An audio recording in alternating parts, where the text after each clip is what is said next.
Hello guys, it's me again. Today we will discuss the decolonial computing approach and how does it relate to black and indigenous people. Since computing is a modern phenomenon and modernity is rooted in colonialism and is supporting structural logics or coloniality, it is possible that computing still carries legacy systemic remnants of colonialism. We will explore colonial logic's continued influence on computing as a continual and expansive phenomenon, with a view to considering the ramifications of such advances for and from the perspective of marginalized people. A lot of people have criticized facial recognition technology for being incorrect and racially prejudiced, especially when it comes to recognizing persons of color.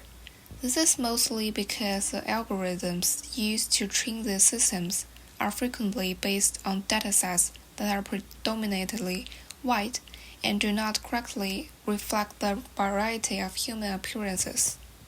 A study done by the federal government in the United States showed that African American and Asian faces were up to 100 times more likely to be misidentified than white faces, and the highest false positive rate was among Native Americans.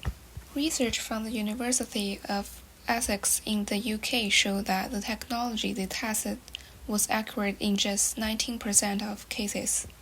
Also, there is another example of city planning in Toronto. The process of gentrification and the development of the new crosstown transit line has been identified as leading factors responsible for the loss of several businesses and residents in Little Jamaica, a distinct community for African Caribbean immigrants on and around Eglinton Avenue West, between the Island Expressway and Kelly Street. I mean, if you've been here for 30 years, you've been talking about this for a long time. You're kind of like the perfect person. No, the government give us nothing to say compensate us in any form, any way, shape, or form to say, okay, help the businesses to continue their business. Instead the rent goes up, the tax goes up, and then the neighborhood just get destroyed. Due to these two examples, we see the importance of decolonial computing. Also from the interview of one African Caribbean immigrant, the government should retain their culture by supporting them from taxes or other ways. Now let's move on to one of the class recording by Dr. Raphael Grohman.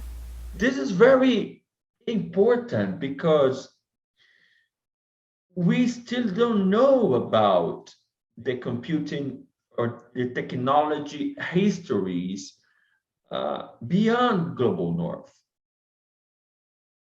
And even me, I'm from Latin America, I don't know half of the history of technologies in Latin America.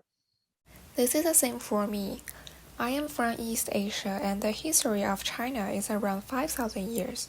It is impossible for me to recognize even half of its history. I think one of the ways to avoid colonial modernity is to forge an internet governance from the global south rather than the possible framework of intentionally or unintentionally inclusion into hegemonic northern systems.